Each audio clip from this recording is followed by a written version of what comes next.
Well, hello and welcome to your Newsmax Daily for Wednesday, November 12th, 2025, 11/12/25 on the monitor of whatever device you may be listening to me on or in your journal. Once again, plenty of journal-worthy material coming from the nation's capital. 8 yeas, 4 nays. The ayes have it. The motion to report is agreed to. Without objection, the committee is adjourned. That was the House Rules Committee at 1:37 this morning, voting to advance the Senate-passed government funding package to a full floor vote, which could happen this evening if everyone makes it back to the House floor in time because of all the flight delays and cancellations due to the government shutdown, and severe weather as well in some areas of the country. Let the record show it was a severe 34 degrees in Orlando this morning. Of course, the majority of the House also has to agree on it, assuming they're all there. The top Democrat in the House, Hakeem Jeffries, introduced an amendment to the bill during this morning's hearing, which would have extended the Affordable Care Act tax credits, which obviously has been at the center of the entire shutdown, but that charade failed. And with the end of the shutdown in sight, the Supreme Court yesterday extended an order blocking full SNAP benefits to recipients, which would resume once the shutdown ends.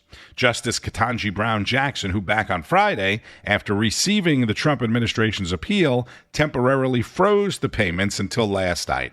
Then last night, she dissented from other justices voting to allow the payments to continue, but yesterday's vote will hold the order in place until Thursday.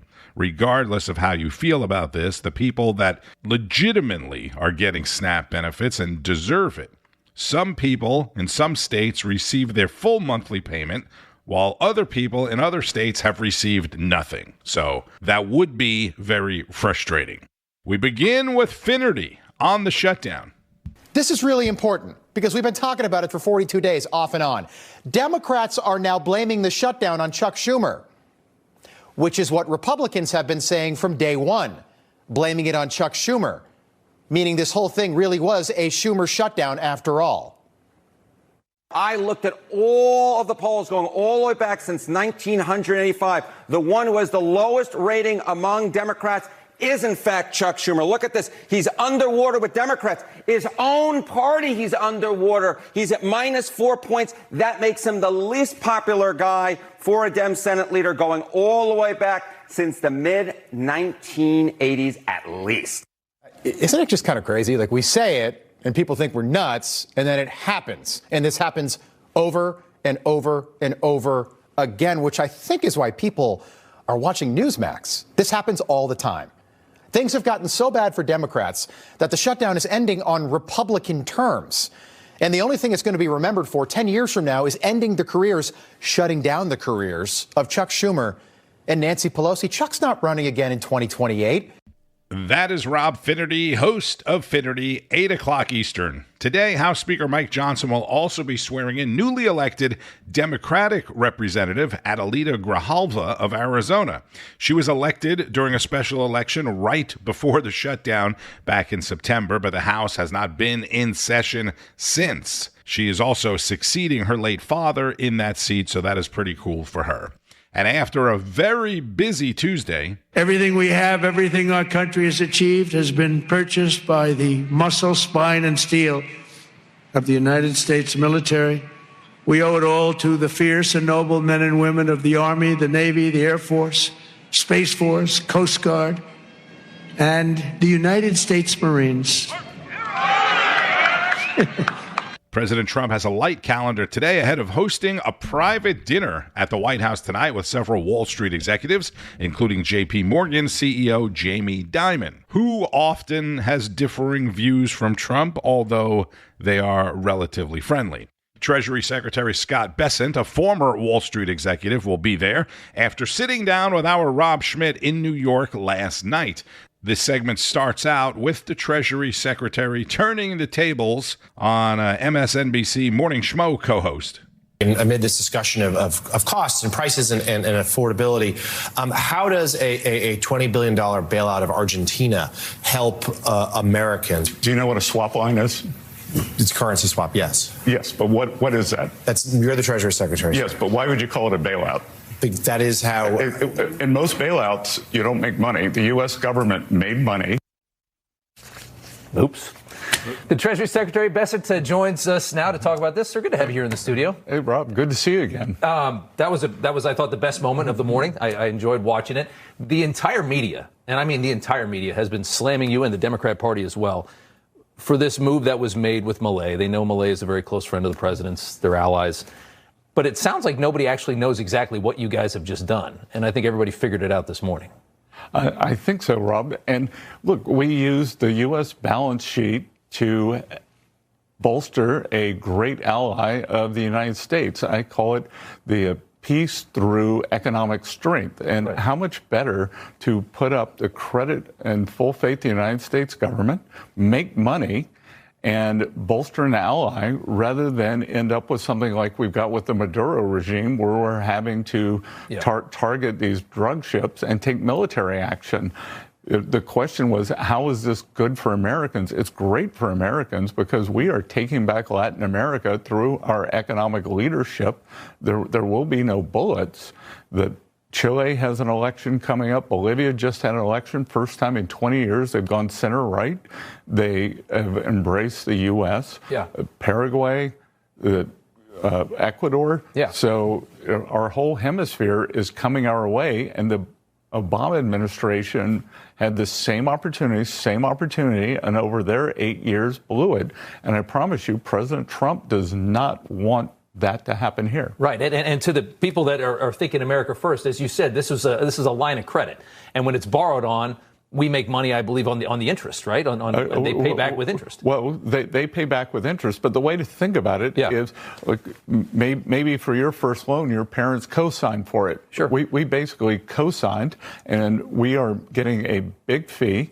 Yep. It's from something called the Exchange Stabilization Fund. Exchange Stabilization Fund has never lost money. Mm-hmm. And by the way, where were the same people when the Clinton administration used Exchange Stabilization Fund in 1995 for Mexico? That made a huge profit. Yeah, and at the end of the day, you're not giving away money, and that's what people really care. That was what they tried to stick on you. I mean, even 60 Minutes tried to stick it to you with that farmer story over the weekend that I saw. Yeah, I don't watch 60 Minutes anymore, so it's a lost cause. Only when the president's on. Oh yeah, well that was a high-rated episode, right? I want to talk about affordability.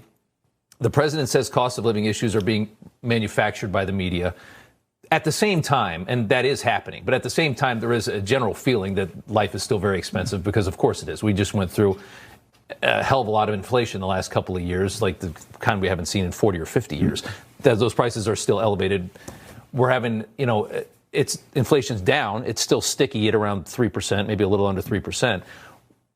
It seemed like this morning you admit that, cost of living is still expensive in this country, but there's things in motion that you believe are going to move us in the other direction. It's like turning the Titanic, right? It takes time to get these things going. Yeah, well, it's also, if the house got burned down, you got to rebuild starting with the foundation, Rob. Yeah. And I think what the president is frustrated by is the media narrative, because the media narrative, the 2021, 22, 23, and even 24 during the campaign was Americans don't know how good they have it. It's a vibe session. I still remember that word. And everyone from the New York Times to former Fed vice chair to Wall Street Journal even, they said it was a vibe session. And instead of owning the inflation, they just said, the American people don't understand how they're feeling. And we came in, we inherited a mess. We have brought the inflation down. And Rob, there are two ways for curing affordability. There's bringing inflation down, because some of the prices we are going to be able to bring down. So energy prices, gasoline, down quite a bit. 4-year low. Yeah. 4-year low. Mortgage rates, when the president was January 20th, when the president came in, 30-year mortgage, 7.08. Yesterday, 6.22. Yes. That's a huge move. It's a big difference. If we can get mortgage rates down to the 5s, that will help home ownership quite a bit. Yeah. So I think the president is just frustrated by the narrative, because I can tell you that every day he is working for the American people. That we have nonstop, all hands on deck meetings. Treasury Secretary Scott Bessent with Rob Schmitt. This was a 15-minute plus interview, so I can't play the entire segment, but I'll fast forward to when Rob asks for some clarification on tariffs. Are tariffs impacting inflation at all from what you see? I mean, everybody, even people that love you guys, that voted for you guys, I hear guys on Wall Street talk about how that's part of the reason that we're having this sticky inflation. What's happening. They've been completely wrong. They're wrong on that? Completely wrong. Okay. I had a very good 35-year career on Wall Street by pushing back against the conventional wisdom. Yeah. The conventional wisdom after April 2nd was the economy's done, the market's going to crash, the dollar's toast, and it's been just the opposite. Yeah. Just the opposite. So we've had new highs in the stock market. If you dig down inside the data, and the pundits don't like to look at data, they like to look at narratives, and just like my friends this morning.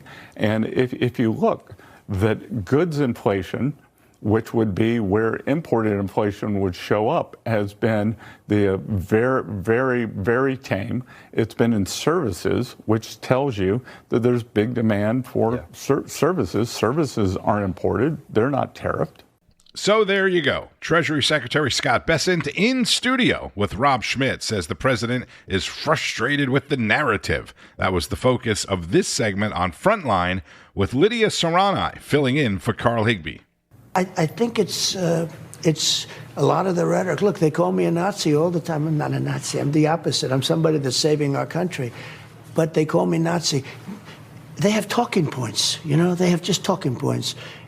And the press is largely responsible for it.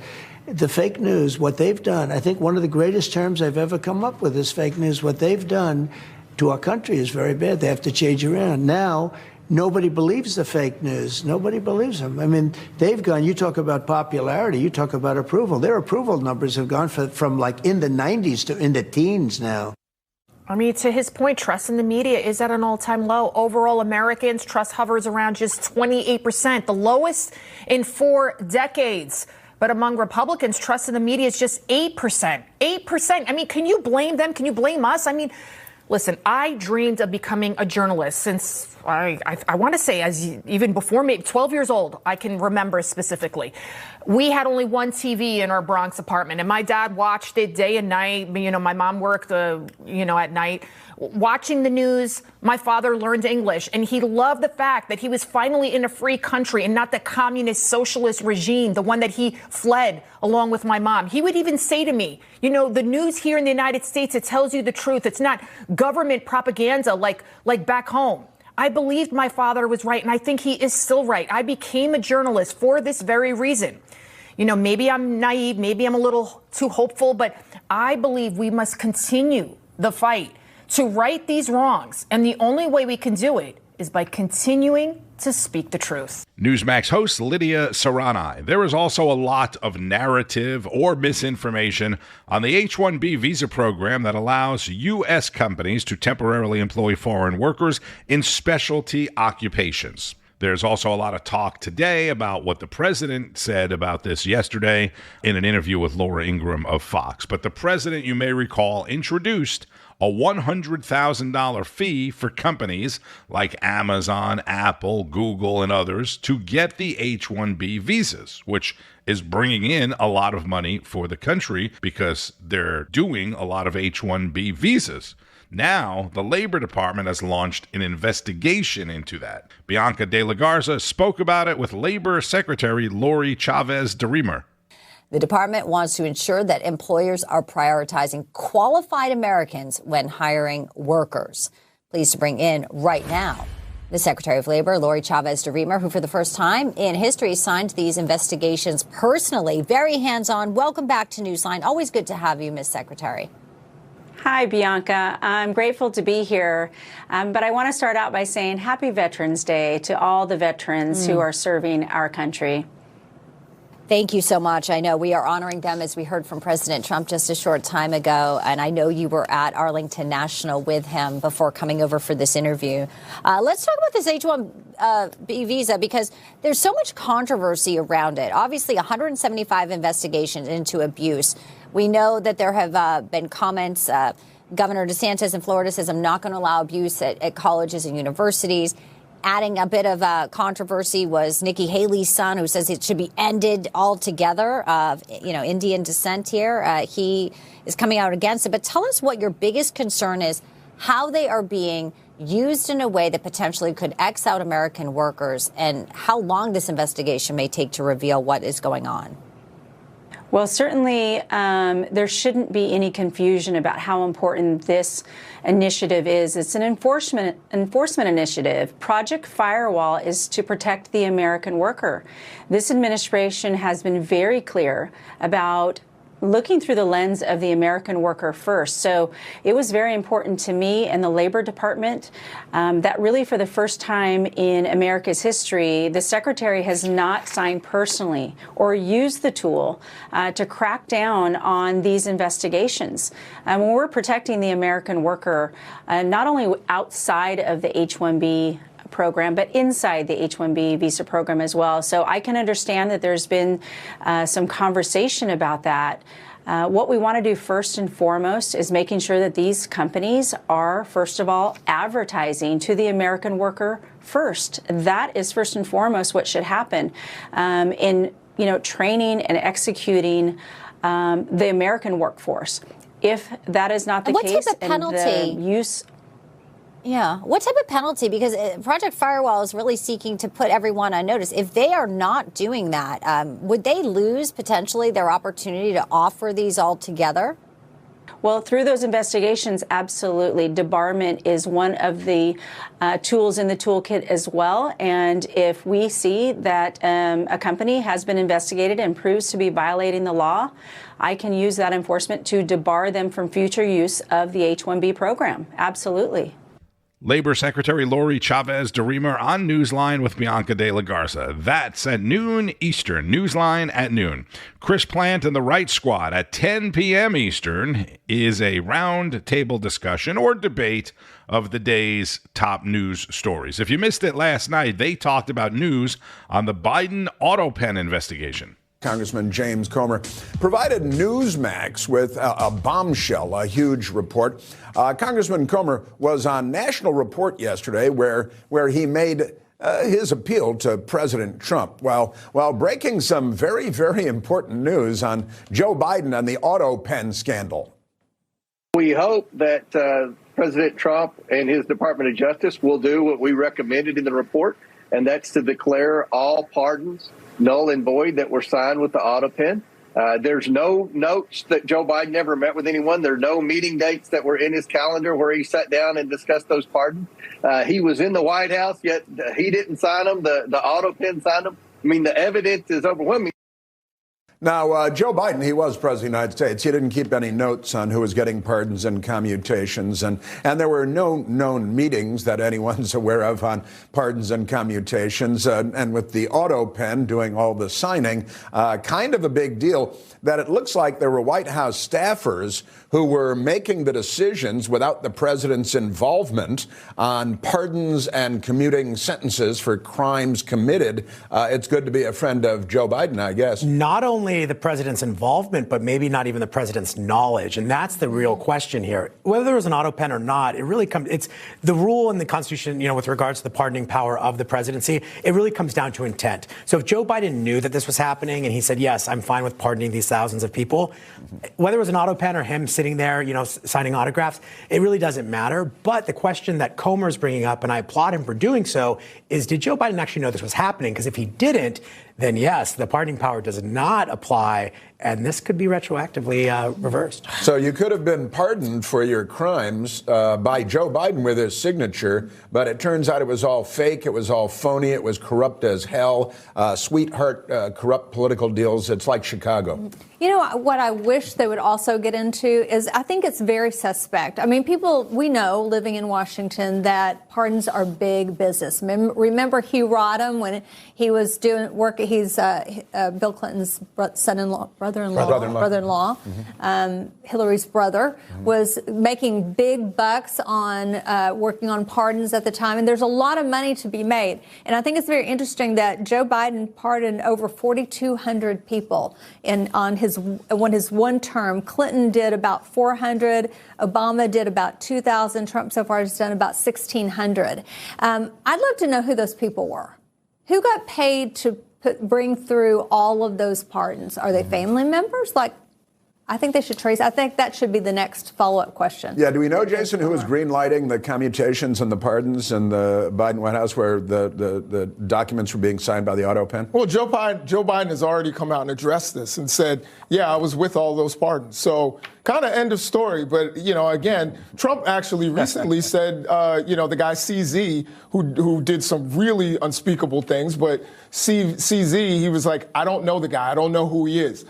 Maybe we should look at that. To me, this seems like a waste of time. We've seen James Comer actually say that Trump say that he could declassify things by thinking of it. So if that's the case, Joe Biden could have clearly just been like, you know what?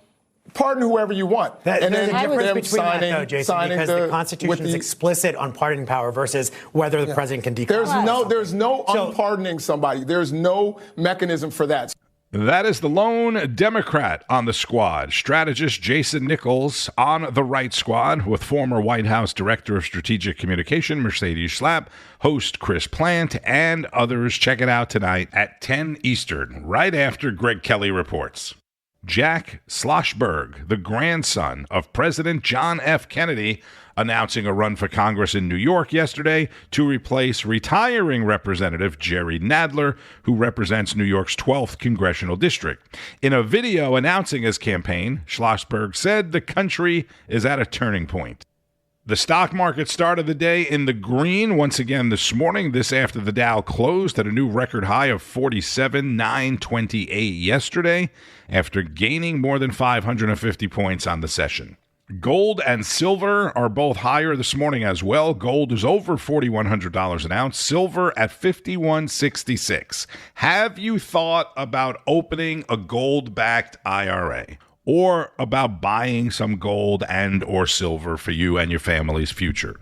If you're looking for some really solid insight and education, you should speak with the folks over at Noble Gold Investments. They'll help you understand gold and silver and the ways that you can invest.